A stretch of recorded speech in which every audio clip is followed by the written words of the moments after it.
All right, guys, welcome back to the channel. As you can see, I'm back down here in my basement. I've got my potting soil here, got a bag full of seeds, and a whole bunch of solo cups. I'm fixing to start some seed, some random stuff. I'm not sure what I'm going to do yet, but it's going to be some cool stuff, and I'm going to grow just a little bit of a lot and go ahead and get them started.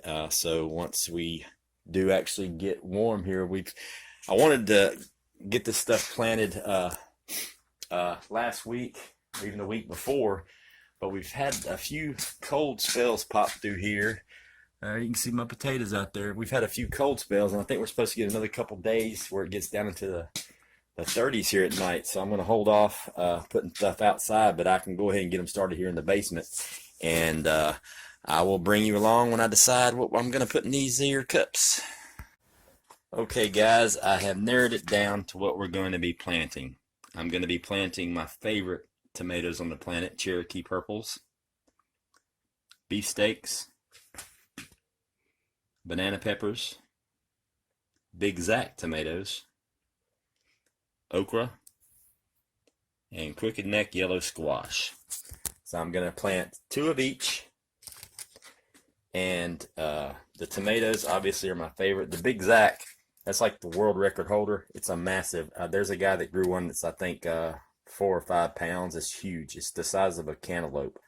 The Cherokee Purples are the best tasting tomatoes on the planet. If you've never eaten one or grown them, research it, get it. That will be your favorite tomato that you will ever eat for the rest of your life. And then the beefsteak, they're just awesome because they go really good on sandwiches. So I'm going to get to planting these, and I will bring you guys back shortly. Okay, guys, welcome back. I got everything planted and watered in.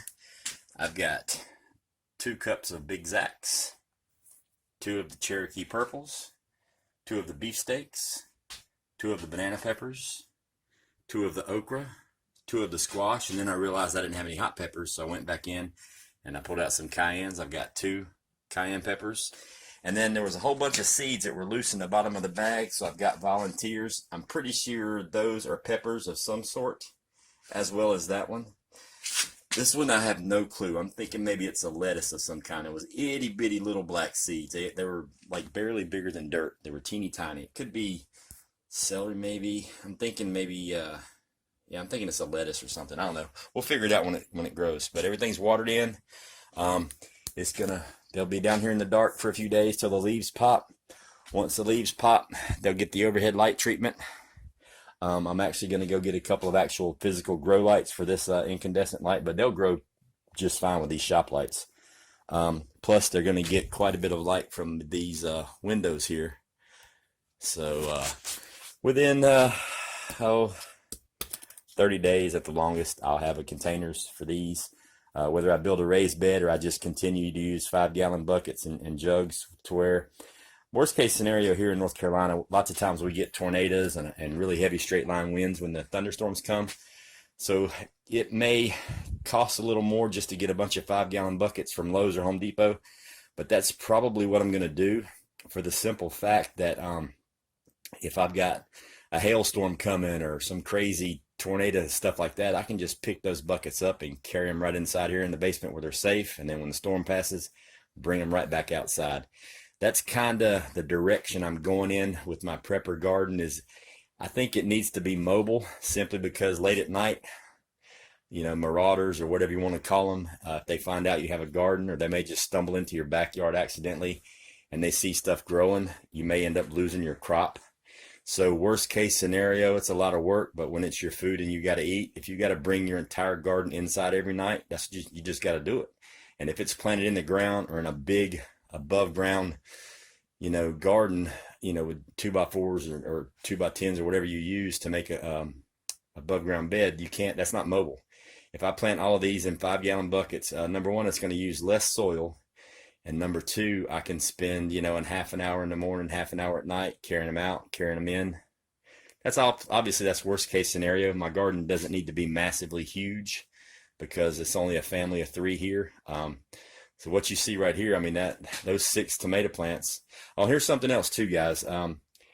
Lots of times I always plant, multiple seeds. I'll put 2 in each container and then end up having to thin it out. And usually I'm just killing good plants. So I put one seed in each cup. One seed, swear to God, except for the volunteers. This one has like five or six, maybe more.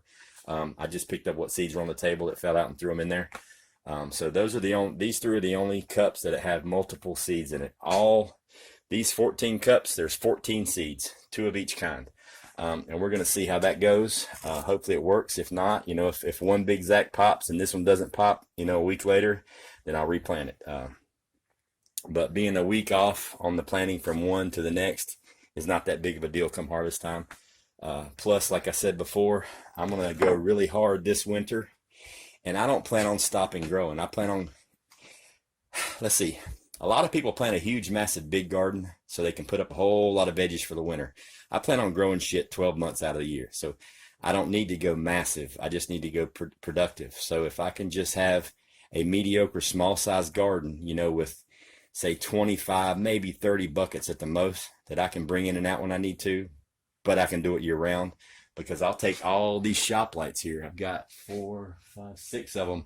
And I'll put grow lights in every damn one of them, and I'll turn this whole basement into a greenhouse. It won't hurt my feelings a bit.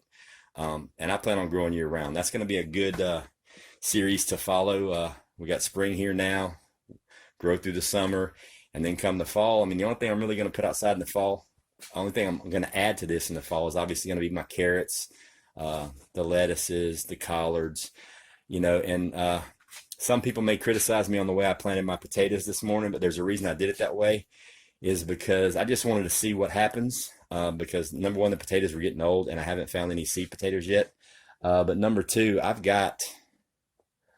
not bullshitting, I've probably got close to 70 pounds, maybe 100 pounds of potatoes already canned.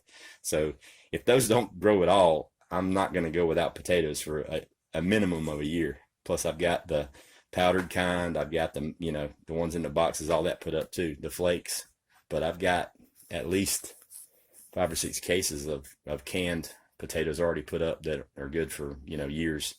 But that's my view on the potatoes. This is my first time with them. I'm going to try it and see what happens, find the best way that works for me, and I'm going to stick to it. And then I'll rotate the potatoes. I'll grow them nonstop year round, just like everything else. So wish me luck. Stick with me on this series, and I will keep you guys updated. Thanks for tuning in.